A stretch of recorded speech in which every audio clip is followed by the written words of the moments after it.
Standards of Training, Certification at Watchkeeping noong 1978.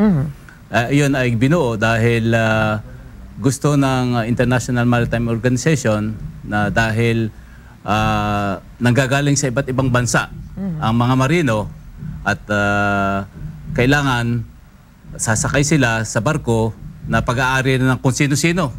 So para magkaroon ng isang standard, sa halip na pupunta ka sa isang bansa na ganun ang flag, ay doon ka mag-aaral, doon ka kukuha ng training, ay pwede kang manggaling kahit saan, basta't susundan mo lang yung standard. Okay. So may isang susundin. Susunding standard. So yun ang napagkasundoan ng mga bansa sa IMO at pinatupad noong 1978.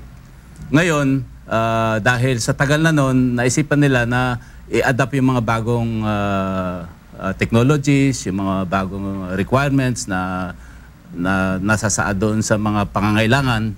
So in-amend nila ito noong 1995. Okay.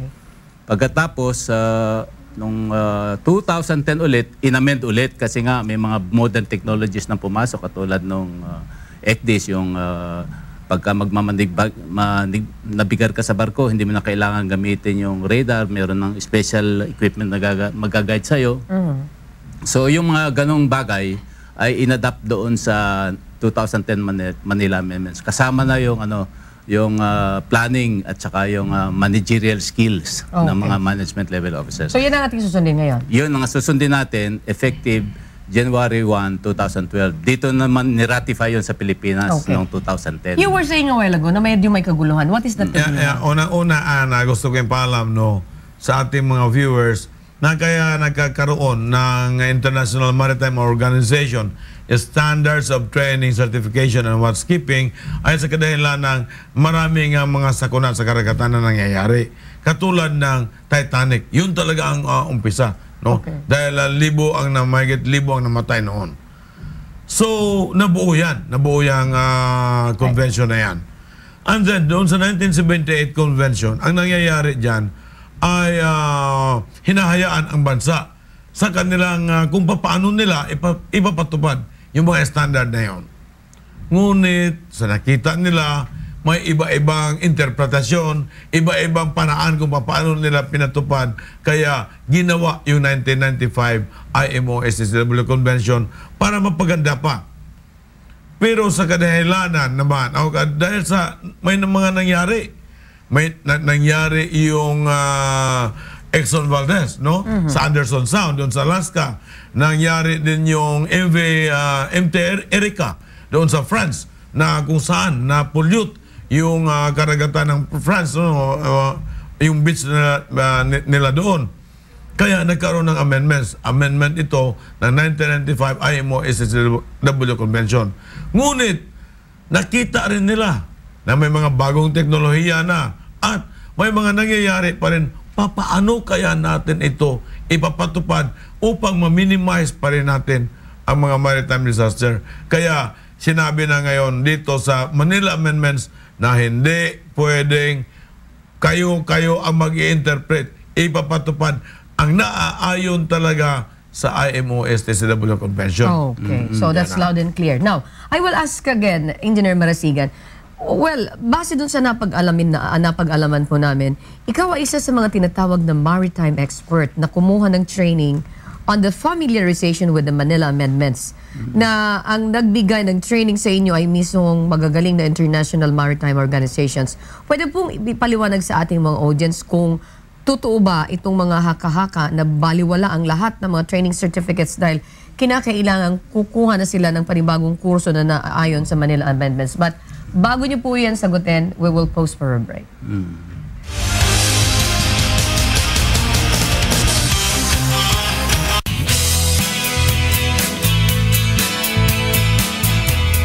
Mga classmates, choose your friends well. Bakit?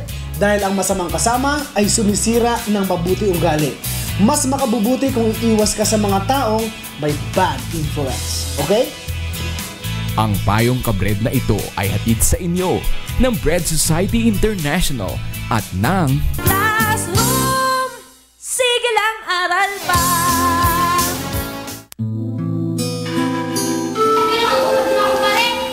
Hindi ko man! Hindi ko na magubah, bakit na?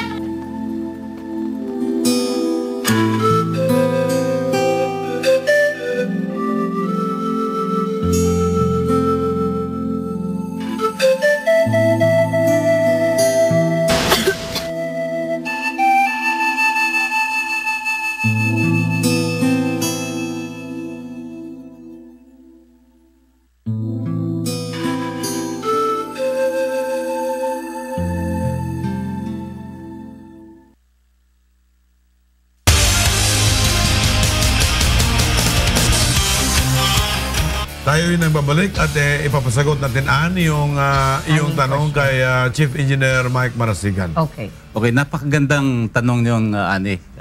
Kung ano ba itong STCW 2010 Manila Amendments. Kasi hindi naman katakataka na naguguluhan yung ating mga marino tungkol dito dahil ang effectivity ng enforcement nitong Manila Amendments ay January 1, 2012. So February 3 na ngayon, 2012. So ano mangyayari at nangyari doon sa mga certificated na at saka yung magpapacertify. Okay. Okay, ganito po ang magiging sitwasyon niyan. Kung kayo po ay unang-una ay mag-a-apply ng certification na base sa STCW Manila Amendments, ay susundin nyo ang 1995 pa din. Okay. Okay? Kasi mayroong isinaad dyan sa Manila Amendments na mayroon tayong transformation o transition period na from January 1, 2012 hanggang December 31, 2016 para makapag-adjust ang lahat ng maapektuhan nitong Manila Amendments na kukunin nila kung ano man ang dapat nilang kuning kurso. Hindi agad-agad ay ipapatupad. Wait. Saan manggagaling yung ganung klaseng information? Sa isang manning agency ba o from the Professional Regulations Commission? Dapat yan tulong-tulong. Mag-uumpisa sa, actually dapat ang Maritime Training Council ang mag-disseminate ng informasyon na ang mga training courses na kukunin ng mga seaman ay naka-align na sa Manila Amendments. Engineer, being the President of the United Filipino Seafarers, may ginagawa bang information campaign yung Maritime Council? Yan nga ang masakit na katotohanan dahil sa ngayon wala talaga silang ginagawa pang information campaign, although sinasabi nila na nandyan na nga yung Manila Amendments at it will be effective on January 1, 2012. Ngunit ang katotohanan ay ang IMO wala pang ang pinadala sa atin na model course. Ngunit ang ating mga training centers dito sa Pilipinas ay nangangampanya na kailangan kumuha na kayo ng panibagong tinatawag na kurso na Manila Amendments. Otherwise, yung certificates ninyo, hindi na yan kinalanin. Okay. Yun ang I'd like to problema. ask the role of the Professional Regulations Commission because subject sa abuse siya ng mga training Of course, centers. of course. Anong ginagawa niyong pagmamonitor dito? Una-una siguro, Ani, i-explain ko doon sa mga maapektuhan yung process. Okay.